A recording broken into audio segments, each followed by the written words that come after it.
अपनी गलतियों से सीखते हैं, ये तो आपने जरूर सुना होगा। तो उन लर्निंग्स को मैंने अपने पास ना रखकर I decided to share those learnings with all the old and new teachers all around the world. Hello everyone, welcome और welcome back to our YouTube channel.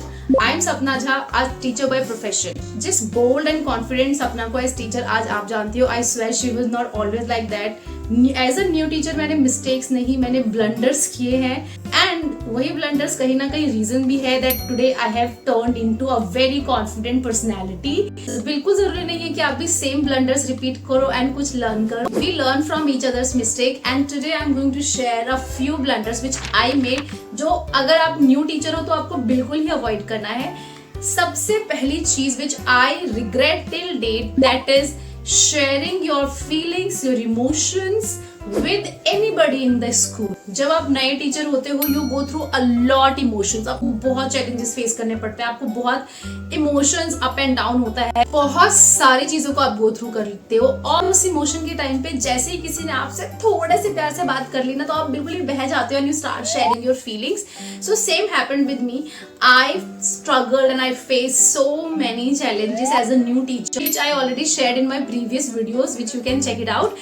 So मैंने बहुत problems face की, and क्योंकि मैंने बहुत problem face की, I did not know teachers, I didn't have any friend like colleague जो मेरे friend भी हो, मुझे बिल्कुल नहीं पता था। तो जो भी मुझसे थोड़ा सा अच्छे से बात करता था, for me that person was the kindest, the nicest and the loyalest person ever. I did share my feeling and surprisingly मुझे थोड़े टाइम बाद पता चला कि जो मैंने अपनी फीलिंग्स, अपने इमोशंस उस मोमेंट में किसी से शेयर की थी, वो सारे फीलिंग्स बिल्कुल ही मोल्ड होके एक सीनियर डिपार्टमेंट, सीनियर मैनेजमेंट तक पहुंच चुका है।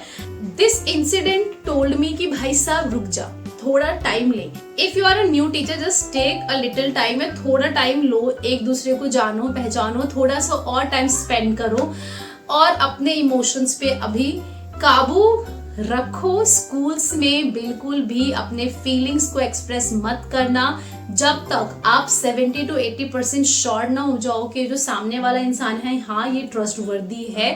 तब तक किसी भी प्लस या माइनस पॉइंट को डिस्कस करने का कोई सेंस नहीं है। अदरवाइज यू नेवर नो कि जिस पे आज आप ट्रस्ट करके इतनी सारी बातें बता रहे हो, वो इंसान आपके बातों को कहाँ और किस तरीके से पहुंचा सकता है। दूसरी जो चीज है, क्योंकि वो इंसान सीनियर होगा स्कूल में, उस इंसान ने आपसे ज्यादा टाइम स्पेंड किया होगा, तो फॉर श्योर स्कूल अगर किसी की बात सुनेगा, सो मोस्ट प्रोबेबली दैट वो सीनियर वाले पर्सन की बात सुनेगा। एज अ न्यू कमर आप इस चीज में थोड़ा सा प्रॉब्लम फेस कर सकते हो। जो दूसरी मिस्टेक मैंने की थी which impacted my health as well, और मैं बहुत चिड़चिड़ी रहना स्टार्ट हो गई थी, मैं अपने घर वालों से बहुत ज्यादा फाइट करना स्टार्ट कर चुकी थी। Not only that but I lost my some kgs and मेरी तबीयत भी बिगड़ना स्टार्ट हो चुकी थी। That was skipping my lunch. You won't believe कि for around 6 to 7 months there were majority of the days जब मैं अपना लंच वापस लेकर आती थी, मैं लंच में भी लंच बैठकर नहीं करती, बिकॉज मुझे लंच में भी रहता था कि मैं ये काम कर लूँ, मैं वो काम कर। अगर आप एक नए टीचर हो यार, कभी भी अपने लंच से कॉम्प्रोमाइज किसी चीज को मत करना। Do let your seniors know, अगर वो काम लेकर आते हैं, do let your students know कि this is your lunch time, और आप लंच करके ही किसी भी XYZ काम को एड्रेस करोगे, क्योंकि आपकी तबीयत ही ठीक नहीं है, आपका मेंटल स्टेट ठीक नहीं है, आपकी जो पर्सनल रिलेशनशिप्स है वो ठीक नहीं है, तो प्रोफेशनल लाइफ का क्या अचार डालना है। तीसरी चीज, मुझे ऐसा लगता था कि बच्चों की फेवरेट होने के लिए ना मुझे बिल्कुल ही उनकी फ्रेंड बन जाना है, which is such a big misconception all around. बिल्कुल भी नहीं।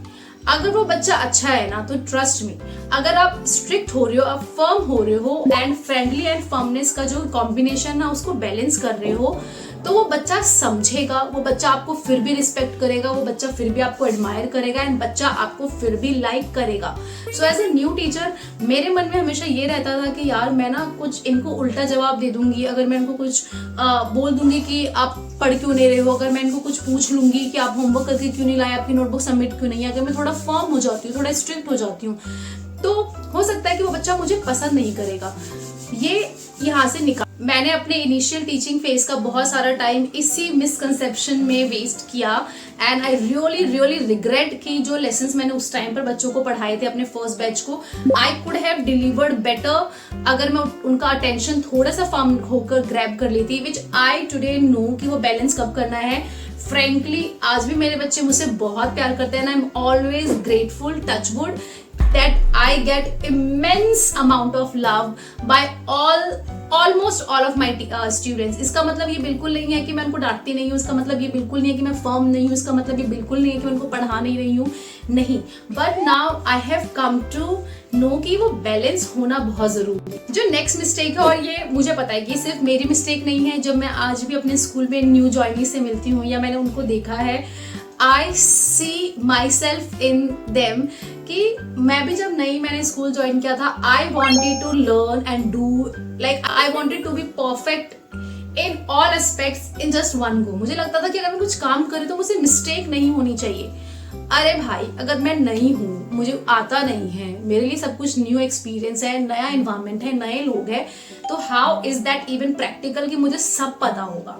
और क्योंकि मुझे बिल्कुल ही परफेक्ट बनना था इनिशियली ही, मैंने अपने पर्सनल रिलेशन, अपने फ्रेंड्स, अपने फैमिलीज, उनसे कहीं ना कहीं कट ऑफ होना स्टार्ट कर दिया था, क्योंकि मैं पूरा time I was only packed with the thoughts कि मैं और क्या कर सकती हूँ, मैं और क्या कर सकती हूँ, और क्या कर सकती हूँ।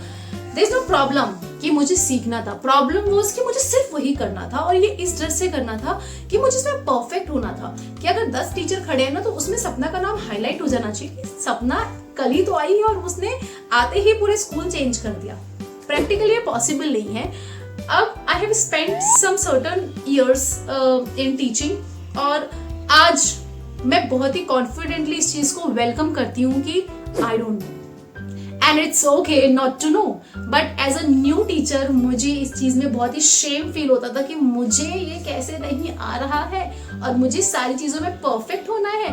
Last point for the day will be, I used to compare myself with almost all the teachers. मैं घर पे भी आके सिर्फ इस सोच में रहती थी, क्यों बच्चे उस पर्टिकुलर टीचर के सामने तो शांत है, मेरे साथ क्यों नहीं है, क्यों वो टीचर जो है इतने अच्छे से अपना लेसन कंडक्ट कर पा रहा है बट मैं नहीं कर पा रही हूँ, क्यों उस टीचर से बात करते टाइम बच्चों के चेहरे पे बहुत ही स्माइल है बट मुझसे करते टाइम थोड़ा सा ऊपर 19-20 हो रहा है। तो I used to compare myself with यार, मैं ये भूल गई थी कि भाई मैं अभी इस स्कूल में आई हूँ, बच्चे मुझे सही से जानते नहीं है, बच्चों ने मुझे कभी इस स्कूल में देखा नहीं है। जिन टीचर से मैं खुद को कंपेयर कर रही थी वो इस स्कूल के पुराने टीचर्स हैं जिनको बच्चों ने बहुत टाइम से देखा है, उनके पास मुझसे ज्यादा एक्सपीरियंस है। और इस चीज को एक्सेप्ट करने में कोई भी गलत चीज नहीं कि एक्सपीरियंस टीचर के पास मुझसे ऑफ कोर्स ज्यादा नॉलेज होगी, उनके पास ज्यादा स्ट्रेटजीज होंगी, उनको बच्चे ज्यादा जानते हैं, तो उनके सामने डिसिप्लिन मेंटेन करना,